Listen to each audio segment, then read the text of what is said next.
তো নমস্কার বন্ধুরা, আরও একটা ভিডিওতে আপনাদের সকলকে স্বাগত আমার চ্যানেলে।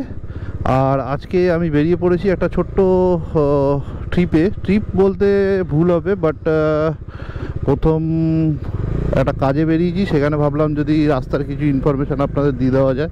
তো আগে পেট্রোলটা ভরিয়ে নিই, তারপরে অন্য কাজ করব। তো আজকের ট্রিপটা আমার আছে কৃষ্ণনগর পর্যন্ত। আর কৃষ্ণনগর পর্যন্ত জাতীয় সড়ক কেমন আছে না আছে সেগুলো আপনাদের একটু দেখানোর জন্যই আজকের এই ভিডিওটা করা। যেহেতু যাচ্ছি, তাহলে ওই রাস্তার আপডেটটা দিয়ে দিই, এটাই ভেবে ভিডিও করা। তো চলুন যাওয়া যাক। আমি এখন আপাতত রয়েছি আমাদের আনোয়াসা কানেক্টারে। তো চলুন সোজা রুবির দিকে বেরোবো, আর আমরা এয়ারপোর্টের রাস্তা ধরবো। তো 34 নম্বর ধরে যেতে কতক্ষণ লাগে সেটাও আমরা দেখব। তো দেখি, চলুন। তো এখন আপাতত এসে পৌঁছেছি সায়েন্স সিটি মোড়ে। সিগন্যালটা খোলা রয়েছে, আর আমাকে তাড়াতাড়ি একটু চালিয়ে সিগন্যালটা ক্রস করে যেতে হবে। তো চলুন, সায়েন্স সিটি মোড় করলাম ক্রস, আর আমরা এখন যাচ্ছি এয়ারপোর্টের দিকে। আর বাঁদিকে আমার আইটিসি সোনার বাংলা। এখন এসে গেছি চিংড়িঘাটার কাছে। আর এই চিংড়িঘাটার কাছে কিন্তু দুটো রাস্তা আছে, যেটা একটা ফ্লাইওভারের উপরে উঠে যায়, যেটা সেক্টর 5 আর রাজারহাটে চলে যাচ্ছে। আর ডান দিক ধরলে আপনি চলে যাবেন একদম উল্টোডাঙা ভিআইপি, মানে বেলেঘাটা হয়ে। তো চলুন, আমরা ডান দিক ধরেছি, বেলেঘাটা হয়ে সোজা যাব আমরা এয়ারপোর্ট। আর এখান থেকে এয়ারপোর্ট হচ্ছে 13 কিলোমিটার।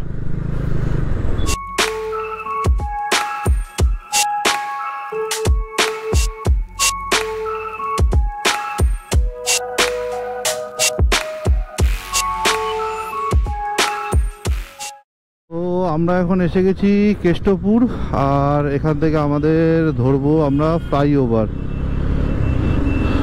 এই ফ্লাইওভারটা ধরবো। এখান থেকে দুটো রাস্তা ভাগ হয়, একটা নিচ দিয়ে যায় যেটাতে কিছু সিগন্যাল থাকে, আর ওপর দিয়ে ফ্লাইওভার পরিষ্কার। আপনি একদম গিয়ে ভিআইপিতে পড়বেন। তো চলুন, ফ্লাইওভার ধরে নিয়েছি।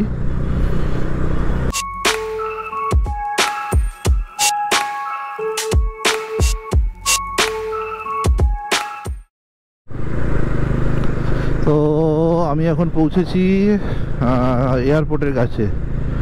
আর এই যে উপরে ফ্লাইওভারটা দেখছেন, এটা সোজা এয়ারপোর্টে ঢোকে, আর আমরা চলে যাব সোজা। আর এখান থেকে ডান দিক নিলেও আপনি এয়ারপোর্টে ঢুকতে পারবেন। এই ডান দিকটা নেব আমরাও, কারণ এটা দিয়ে গিয়ে আমরা সামনে বেরোবো আগে।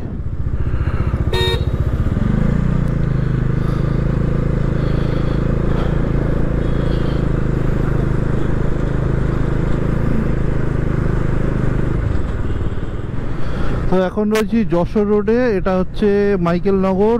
আর আমার ডান দিকে হচ্ছে এয়ারপোর্ট, আর সোজা হচ্ছে 34 নম্বর জাতীয় সড়ক। তো চলুন যাওয়া যাক। রাস্তা এখন কিন্তু যশোর রোড অনেকটাই চওড়া, আর দুপাশে ভাগ করে দেওয়া হয়েছে। আরও রাস্তা চওড়া হচ্ছে আস্তে আস্তে। তো এইটুকু দেখে বোঝা গেল রাস্তার পাশে কাজ হচ্ছে। তো আমি এখন আছি বারাসাত ডাকবাংলো মোড় থেকে একটু এগিয়ে এসছি। এটা বারাসাত কলেজের কাছে। আর এই জায়গাটায় কিন্তু রাস্তা বড় করার বা রাস্তা সম্প্রসারণের কোনো কাজ এখানে হচ্ছে না। একদম পরিষ্কার। এখানে যেমন আগে ছিল ডবল লেন রাস্তা, তেমনই ডবল লেন রাস্তা রয়েছে। একটু রাস্তা চওড়া হয়েছে আগের থেকে, বাট এর থেকে বেশি চওড়া মনে হয় না এরপরে হবে। মানে পরে হলে আলাদা ব্যাপার, কিন্তু এখন কোনো কাজ হচ্ছে না। আর এখন আমি রয়েছি চাপাডালির মোড়ে।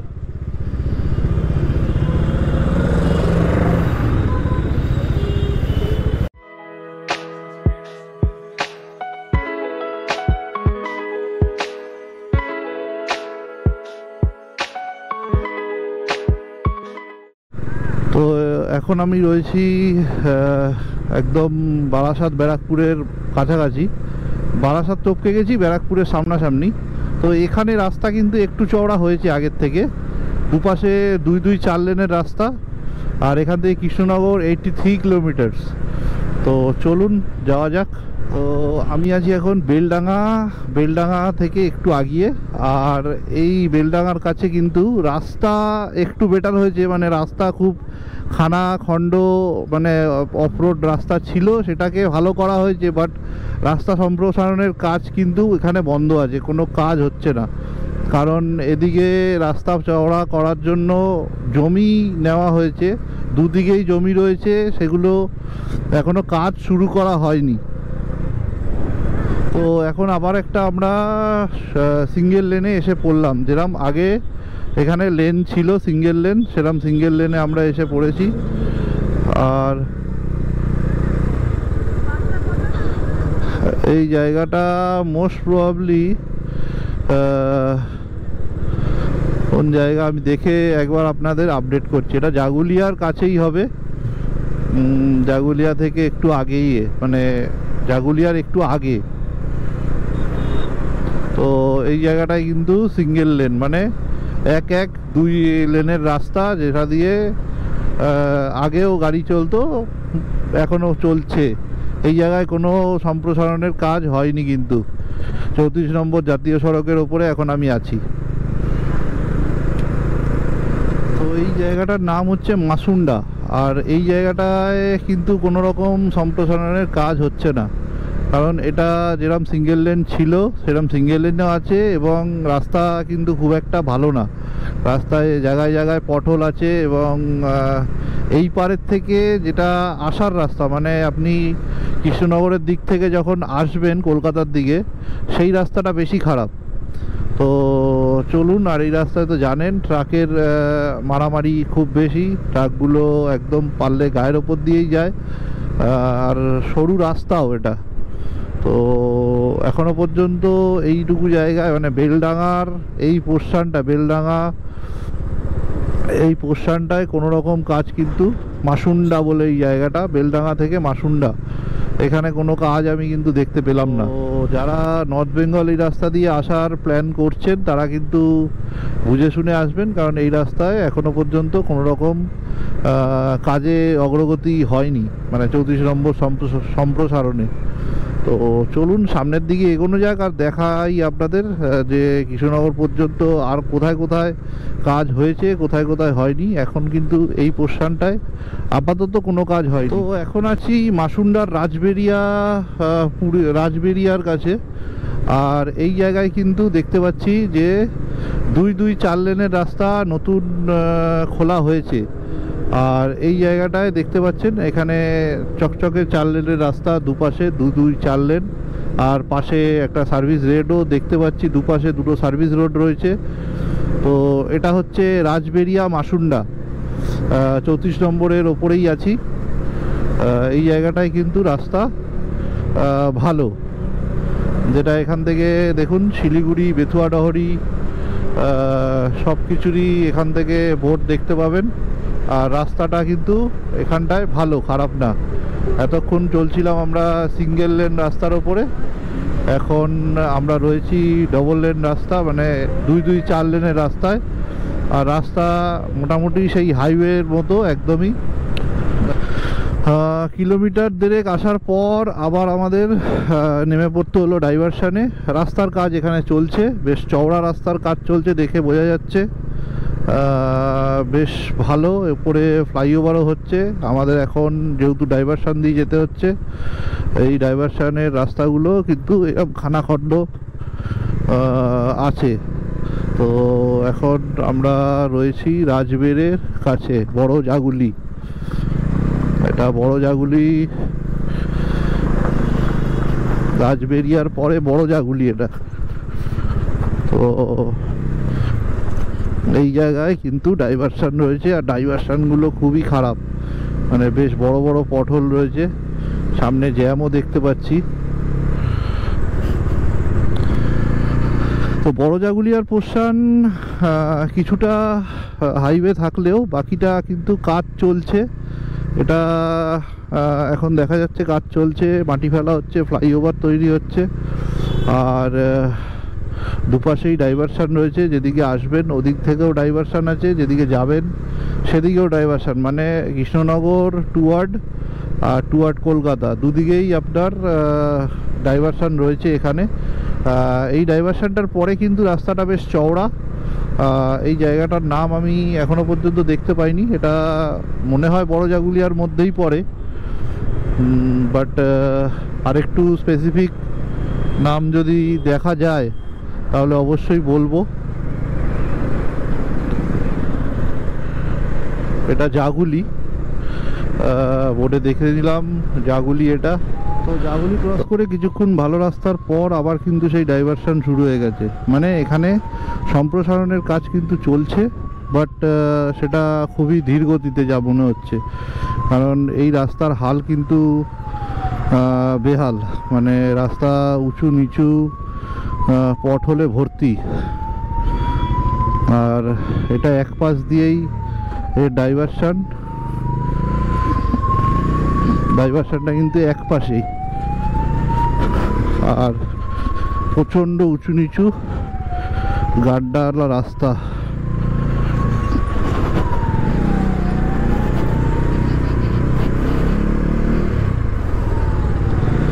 পুরো ডাইভারশনে ভর্তি এই জায়গাটা।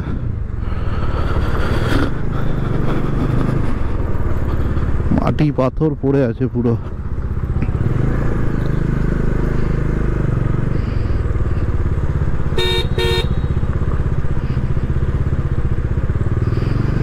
তো এখন আমি রয়েছি শিমুরালির কাছে। শিমুরালি এখান থেকে প্রায় কিলোমিটার 2 এখানে রাস্তা কিন্তু চওড়া এবং দুপাশে রাস্তার কাজ চলছে। এই পোর্শনটুকুতে যেটা দেখলাম জাগুলির পর থেকে কিন্তু রাস্তার কাজ হচ্ছে। আর 34 নম্বর মোটামুটি ফাঁকা, কিছু কিছু জায়গায় কিন্তু ডাইভারশন আছে, বাট সেগুলো কিন্তু খুব একটা ছোট, খুব একটা বড় না, মাঝারি সাইজের ডাইভারশন, বাট রাস্তা কিন্তু খুব একটা ভালো না।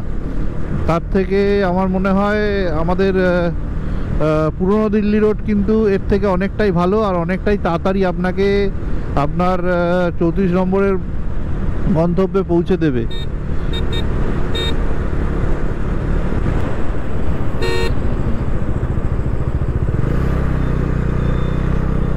শিমুরালির পর থেকে অনেকটা রাস্তা কিন্তু আমি চলে এলাম, আর এই জায়গাটা কিন্তু রাস্তা মোটামুটি ভালো।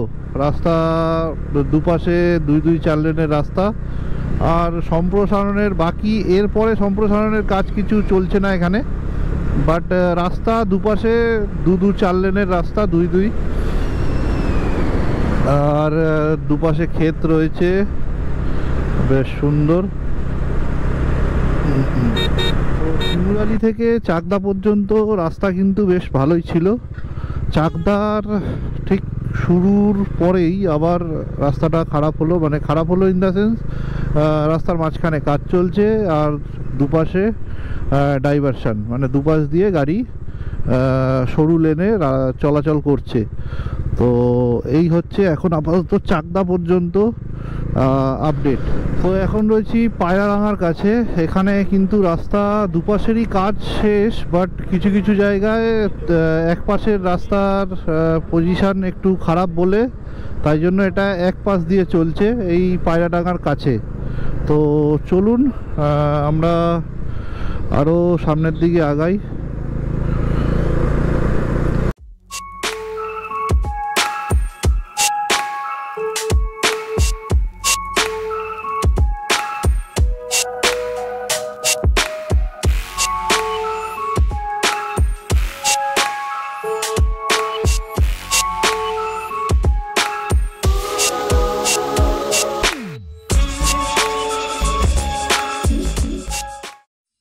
এখন আমি রয়েছি রানাঘাটের কাছে, আর রানাঘাট এটা হচ্ছে লেভেল ক্রসিংয়ের সামনেই রানাঘাট স্টেশন।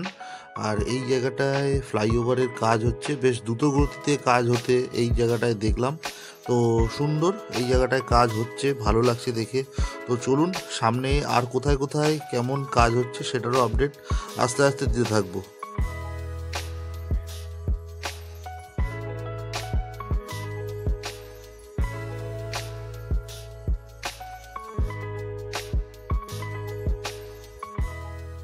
কিন্তু প্যাথেটিক হয়ে রয়েছে একদম, যেরকম ধুলো তেমন রাস্তাও খারাপ। তো দেখি সামনে এগিয়ে যাওয়া যায় কিনা।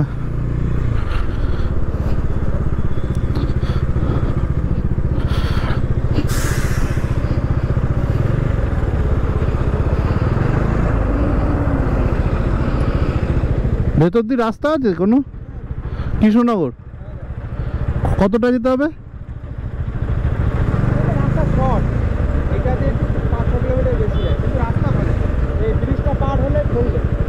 আচ্ছা,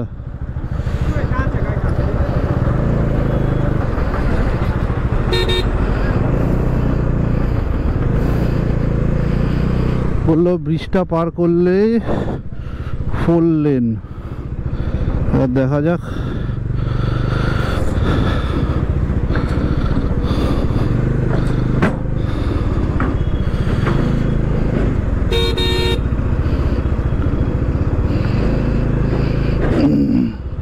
পর বেশ 10 কিলোমিটার আমরা এখন প্রায় চলে এসেছি। ফুলিয়ার পর কিন্তু রাস্তা সত্যি খুব ভালো। আর এই যে দেখতে পাচ্ছেন আমার সামনে একদম পরিষ্কার আর পরিচ্ছন্ন হাইওয়ে, যেটা একদম 2 লেনের হাইওয়ে, ব্রিজগুলোতে 3 লেন। তো দুপাশে 2-4 লেনের হাইওয়ে, আর চারদিকে শুধু আম গাছে ভর্তি। তো ফুলিয়ার পরে কিন্তু রাস্তা এই অবস্থা, রাস্তার ভালো রাস্তা। মানে এই যে আমরা যে 120 কিলোমিটার মতো আজকে এলাম, তার মধ্যে আমার শুধু বাকি হচ্ছে 20 কিলোমিটার, মানে 100 কিলোমিটার আমি এলাম। তাতে এই পোর্শনটুকু সব থেকে বেশি ভালো এবং সব থেকে বেশি কাজ শেষ হয়েছে এই পোর্শনটুকুতে, এই 100 কিলোমিটারে। তো চলুন সামনে রাস্তা আর কতটা ভালো আছে না আছে দেখি। আমি প্রায় কৃষ্ণনগর পৌঁছেই গেছি, এখান থেকে আর বেশিক্ষণ বাকি নেই। তো এই হচ্ছে এখন রাস্তা, বেশ সুন্দর রাস্তা। মানে জাস্ট নতুন ওপেন হয়েছে, সেটা দেখেই বোঝা যায়। রং একদম নতুন, তার মধ্যে কোনো ধুলো বা ময়লা পড়েনি। আপাতত জাস্ট এটা ওপেন হয়েছে। তো চলুন বন্ধুরা, আমরা প্রায় কৃষ্ণনগর পৌঁছে গেছি।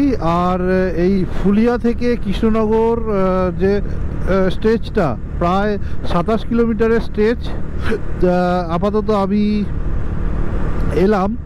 তো এই 27 কিলোমিটার স্ট্রেচটা কিন্তু সত্যি ভালো কাজ হয়েছে এবং দুপাশ ভালোভাবে চলছে। কিছু কিছু জায়গায় ডাইভারশন ফুলিয়ার আগে যেগুলো হয়েছিল তার জন্য ট্রাকের জ্যাম এই রাস্তায় রয়েছে, বাট এই রাস্তার কন্ডিশন কিন্তু ভালো ফুলিয়া থেকে কৃষ্ণনগর পর্যন্ত।